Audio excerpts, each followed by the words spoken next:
My name is Daisy. Yeah, I just turned 18 this year, and I live with my parents in a spacious house in California. My family is well off, never having to worry about food and money. My father is a real estate agent, a man with a rugged appearance, but full of courage. And my mother is a gentle, kind teacher who always takes care of the family.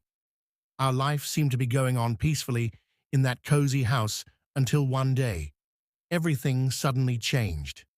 That day was a gloomy afternoon. Dark clouds gathered thickly, as if foretelling something bad. My mother and I were in the kitchen, preparing dinner together as usual, waiting for my father to come home after a long day of work. The kitchen was cozy at that time. The aroma of my mother's soup was spreading, making the atmosphere more gentle amidst the cold wind outside. But that atmosphere was quickly broken when the phone suddenly rang. It's my dad calling. I stood still as my mother picked up the phone, and in just a few short minutes, everything changed completely. My father's voice was trembling. Completely different from his usual confidence, he said that his company had gone bankrupt, that he had no money left to maintain, and that he was forced to sell the house to pay off the debt. Those words were like a thunderbolt that struck my mother and me. Everything we had, including the beloved house we had lived in since childhood, would no longer belong to us. I looked at my mother and saw that she was trying to stay calm, but her eyes were filled with worry about tomorrow. "You two must quickly move back to the countryside," my father instructed, his voice full of fatigue. "Move back to life with your grandfather, where at least we still have a roof over our heads." My father's words left me in shock. My father's hometown was a place I rarely visited because, since my grandmother passed away, my grandfather had lived alone in an old house. My memories of my grandfather were of the days when I was little, when he often joked with me and pampered me like a treasure. But it's been so long since I've seen him. I can't remember his face clearly anymore. The next morning, we packed our bags and left the familiar house. It was just me and my mother in the small car, and my father had gone somewhere since he called to tell me the bad news. We drove along the long road back to our hometown, the scenery on both sides gradually changing from the bright, high-rise buildings to muddy dirt roads and vast fields.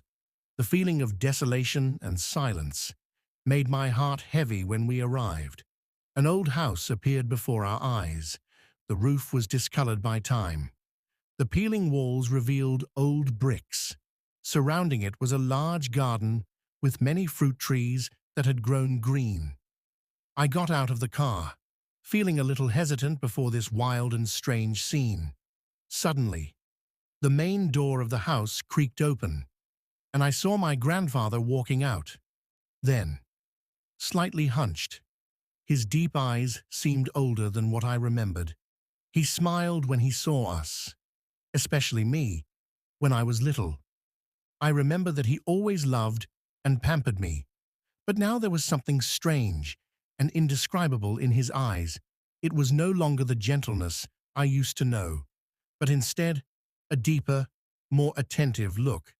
However, I didn't think too much of it, simply thinking that it was because he had aged and changed over the years. We greeted my grandfather, and he enthusiastically led us into the house. Inside the house, everything was old. The furniture was simple, but he had prepared everything. He had carefully cleaned and prepared a bed for my mother and me, making me feel his thoughtfulness. Although it wasn't as luxurious as the previous house, it was still warm in a different way. In the early days of living with my grandfather, everything seemed peaceful. He always cared for us, often told stories, and helped my mother adapt to the new life. But the longer I stayed, the more I realized that my grandfather's eyes became stranger when he looked at me. Every time I stood in front of the mirror, combing my hair, or simply sitting in the garden, reading a book, I felt like someone was watching me.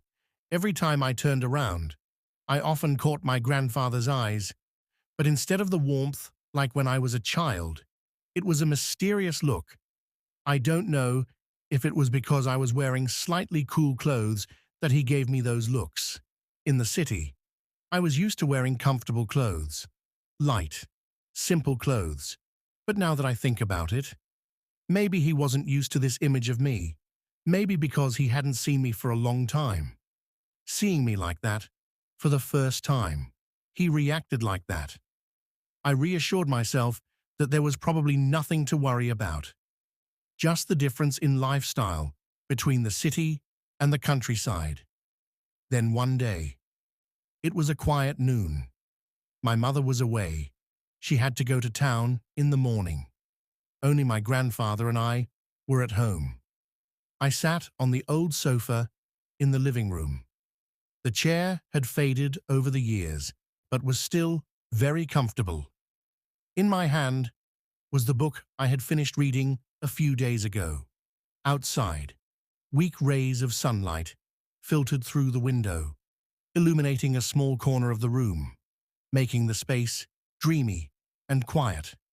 I was engrossed in reading, not paying attention to the small noises from behind, until my grandfather suddenly walked into the room.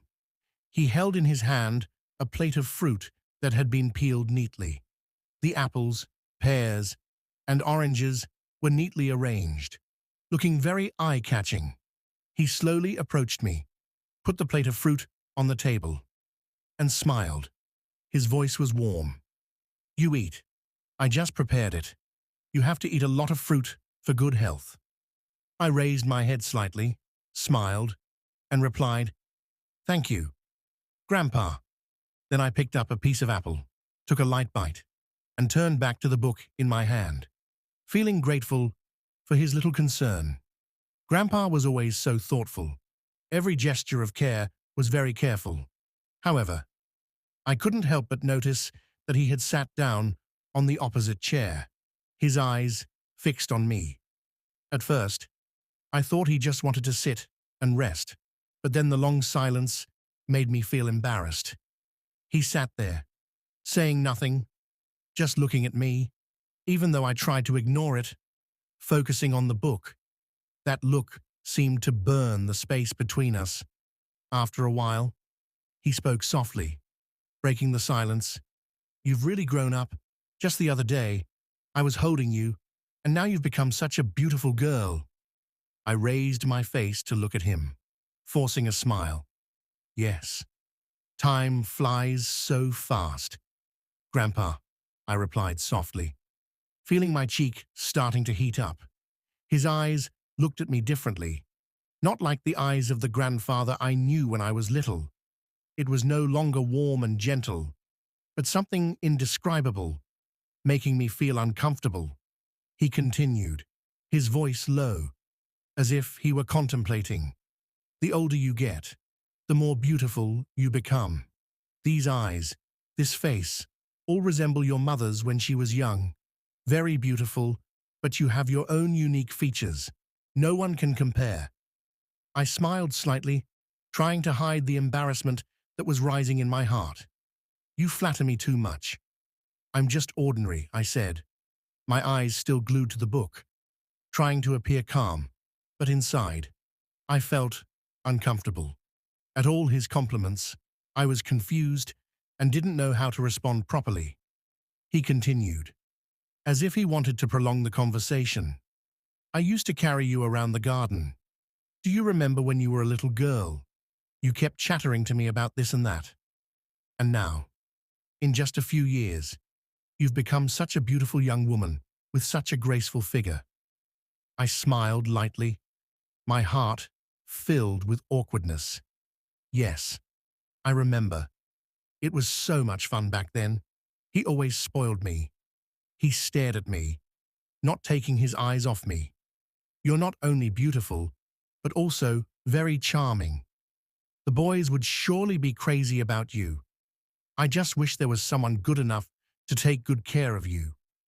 I was embarrassed, bowing my head, my hand shaking as I turned the pages of the book.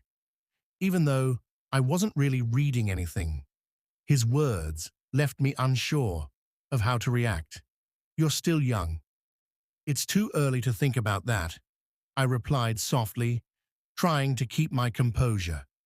Grandpa smiled, looked at me for a moment, then stood up. Yes, you'll let me read. I'll go out to the garden for a while. With that, he walked out of the room, leaving me sitting there, relieved that the conversation was over. I breathed a sigh of relief, feeling as if an invisible burden had been lifted. When he left, I dared to raise my head and look around the room. Everything was quiet again, but there was still something in my heart that was unexplainable. The book in my hand seemed meaningless because my mind was no longer focused on each line, but was dominated by my grandfather's eyes and words. Those compliments, though gentle, contained something that made me unable to stop thinking. After that conversation, everything seemed to become even more difficult to describe. My grandfather's eyes were no longer the warm gaze I used to know. There was something in the way he looked at me that made me unable to be completely comfortable, like before. I tried to ignore it, reassuring myself that I was just thinking too much. But really, every time he was near, I couldn't stop the feeling of anxiety and confusion rising in my heart. Then one morning, my mother had to go out again. This time, she said she had to go help my father with some important work in the city.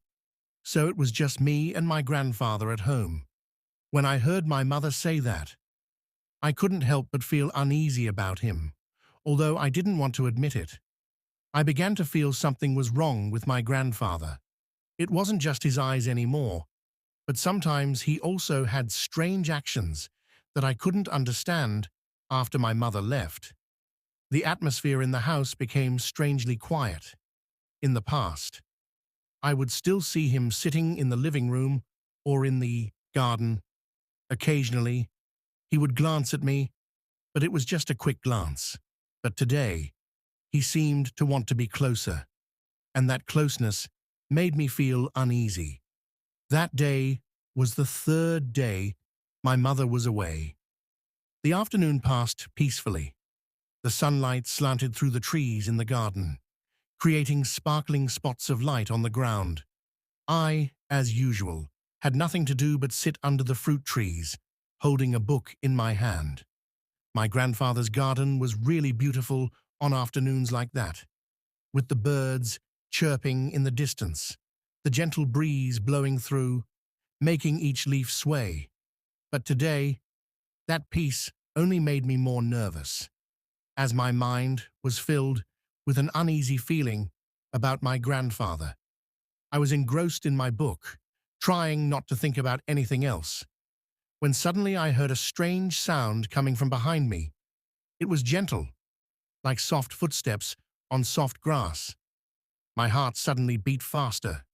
I slowly turned my head, and as expected, my grandfather was approaching. His steps were slow but sure, his eyes never leaving me. Anxiety filled my chest. I couldn't take my eyes off him, even though I just wanted to stand up and leave immediately. He walked closer, until he was only a few steps away from me. I tried to stay calm, but the tension was evident on my face. "Grandpa," I called out, my voice trembling slightly. He stopped right in front of me, staring at me with a gaze I had never seen before. His voice was deep but unfamiliar. "I like you." Lily, I was stunned. My mind was spinning. I couldn't believe who I had just heard. He continued, his voice even, but determined. "In my life, I have never seen a girl as beautiful as you. You are perfect, from your eyes, to your skin, to your smile." I stood still, completely confused and not knowing how to react. My heart was pounding. My whole body was frozen. I couldn't take my eyes off him, but I couldn't say a word either. Those words, coming from the mouth of the grandfather I once respected, were like a cold knife cutting into my mind. He stood there, his eyes steady, full of desire, staring at me. I could feel his breath. The closeness took my breath away. You know, he continued, his voice full of passion. You have grown up into a beautiful young lady, and I cannot help but notice that I still couldn't say anything. My feet were glued to the ground. A series of chaotic thoughts rang through my head, but none of them were strong enough to help me escape this situation. I felt like I was stuck in a strange dream, where everything was vague and scary. Yes, after a long silence, I finally managed to say a few words. You don't say that. Then he continued to move closer to me, to the point where I could feel his breathing. My heart was pounding, and my feet were glued to the ground. When he stood in front of me, his skinny hand slowly reached up and took my hand. I shivered. The feeling of his rough skin touching me made me tremble. His voice whispered, vague but also heavy. Lily, do you know I want you? I want you to be mine. He squeezed my hand, and I could see it in his eyes. Not the affection of a grandfather, but an emotion I never expected. I panicked, trying to pull my hand back, but didn't have enough strength. My mind was spinning, trying to find a way to escape this situation. I spoke up, my voice trembling but determined. Grandpa, you shouldn't do that. I'm your granddaughter. We can't. He looked at me, his face surprised and somewhat disappointed. But do you know I've been thinking about this for a long time? You've grown up, become a beautiful woman. I just want to be with you, protect you, love you like I've never loved anyone before. I took a step back, my hand still shaking. Grandpa, I can't. I'm your granddaughter. We can't be like this. Please stop. He fell silent now, his eyes shifting from longing to a distant sadness. He slowly let go of my hand and stepped back. He bowed his head, his voice drowning in guilt. I'm sorry. I shouldn't have done that. I don't know what happened to me. He looked at me one last time, his eyes filled with regret, then quietly turned and walked away. His figure slowly disappeared behind the trees in the garden, stood still in place, unable to move or say anything. My heart was still beating fast, fear still echoing in every breath. When he was gone, I dared to breathe a sigh of relief, as if I had just been freed from a nightmare. From that day on, I no longer dared to face him. Every time he appeared in my sight, I tried to avoid him. I felt confused and scared, not knowing what to do, nor whether I should tell my mother.